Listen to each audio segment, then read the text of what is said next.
രാജ്യത്ത് കഴിഞ്ഞ 1.5 മാസമായി നടക്കുന്ന മഹാകുംഭമേള നാളെ അവസാനിക്കും. നമസ്കാരം, കൊട്ടാരക്കര മീഡിയയിലേക്ക് സ്വാഗതം. കഴിഞ്ഞ ജനുവരി 13-ാം തീയതിയാണ് ഉത്തർപ്രദേശിൽ മഹാകുംഭമേളയ്ക്ക് തുടക്കമായത്.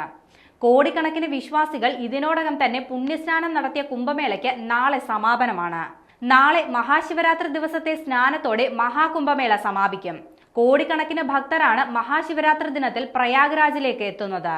ഇതുവരെ 62 കോടിയിൽ പരം തീർത്ഥാടകർ എത്തിയെന്നാണ് UP സർക്കാരിന്റെ കണക്കുകൾ വ്യക്തമാക്കുന്നത്. നാളെ വൻ ഭക്തജനത്തിരക്ക് അനുഭവപ്പെടുമെന്നതിനാൽ മേഖലയിൽ സുരക്ഷാ സന്നാഹം ശക്തമാക്കിയിട്ടുണ്ട്. ഇന്നലെ മഹാരാഷ്ട്ര ഉപമുഖ്യമന്ത്രി ഏക്നാഥ് ഷിൻഡെ, മുഖ്യ തിരഞ്ഞെടുപ്പ് കമ്മീഷണർ ഗ്യാനേഷ് കുമാർ, ബോളിവുഡ് നടൻ അക്ഷയ് കുമാർ, നടി കത്രീന കൈഫ് എന്നിവർ ത്രിവേണി സംഗമത്തിൽ പുണ്യസ്നാനം ചെയ്തു. തിക്കും തിരക്കും നിയന്ത്രിക്കാൻ ന്യൂഡൽഹി, പ്രയാഗ്രാജ് റെയിൽവേ സ്റ്റേഷനുകളിൽ ക്രമീകരണങ്ങൾ ഊർജിതമാണ്.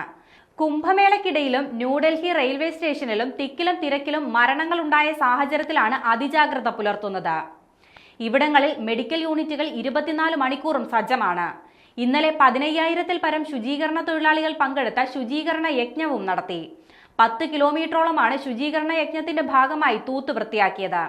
ശുചീകരണ യജ്ഞങ്ങളിൽ ഇത് ലോക റെക്കോർഡാണെന്ന് ഉത്തർപ്രദേശ് സർക്കാർ വ്യക്തമാക്കി. അതേസമയം കുംഭമേള ക്രമീകരണങ്ങളിൽ ആരോപണം ഉന്നയിക്കുന്ന പ്രതിപക്ഷ നേതാക്കളെ കഴുകന്മാരാണെന്ന് വിശേഷിപ്പിച്ച് ഉത്തർപ്രദേശ് മുഖ്യമന്ത്രി യോഗി ആദിത്യനാഥ് രംഗത്തെത്തിയിരുന്നു. ഒറ്റപ്പെട്ട സംഭവങ്ങളെ ഊതിപ്പെരുപ്പിക്കുന്നതായും സമാജ്വാദി പാർട്ടിയെ പോലെ വിശ്വാസം വെച്ച് കളിച്ചിട്ടില്ലെന്നും യോഗി ആദിത്യനാഥ് കുറ്റപ്പെടുത്തി.